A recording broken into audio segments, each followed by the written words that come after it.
Queste nuove tecnologie stanno rovinando i giovani, impediscono ai giovani di imparare, di riflettere, di usare la loro mente e infatti con queste nuove tecnologie i giovani ripetono semplicemente senza capire quello che viene detto.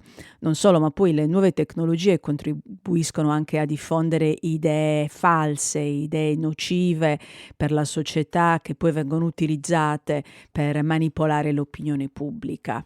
Questo non è sicuramente il mio pensiero, è il pensiero di un famoso filosofo che si lamenta, per le nuove tecnologie e non è un filosofo contemporaneo, ma è Socrate, un filosofo che è vissuto nel V secolo avanti Cristo. Perché, vi ho raccontato queste cose? Per dimostrare come tutte le tecnologie nuove, che a noi sembrano nuove, nel futuro saranno vecchie tecnologie. Infatti la tecnologia della quale si lamentava Socrate era la scrittura. Socrate diceva: ora che c'è la scrittura, gli studenti non dovranno più imparare niente a memoria, ma avranno tutto pronto, basterà solo leggere, è troppo comodo così.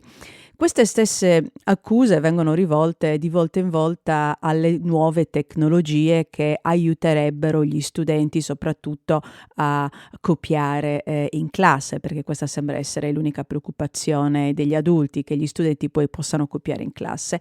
Nel mirino delle accuse ultimamente, se non avete vissuto su Marte negli ultimi mesi, avrete sicuramente sentito parlare dell'intelligenza artificiale generativa ChatGTP, che è un nuovo tipo di intelligenza artificiale che, a differenza delle altre disponibili fino a poco tempo fa, può fare affidamento su una quantità di dati immensa e quindi può creare delle frasi molto più complesse, anche che rispecchiano molto di più il modo di ragionare di noi umani. Però, ripeto, è sempre una questione di punti di vista e di prospettiva, perché noi tutti usiamo degli elementi di intelligenza artificiale che però ci siamo così abituati che neanche pensiamo che siano intelligenza artificiale. Pensate un po' quando andate a cercare qualcosa su Google, ormai non bisogna più scrivere tutta la frase, ma Google completa le frasi che noi scriviamo. Noi scriviamo qual è la cosa più, boom, e ci mette 2, 3, 4, 5 cose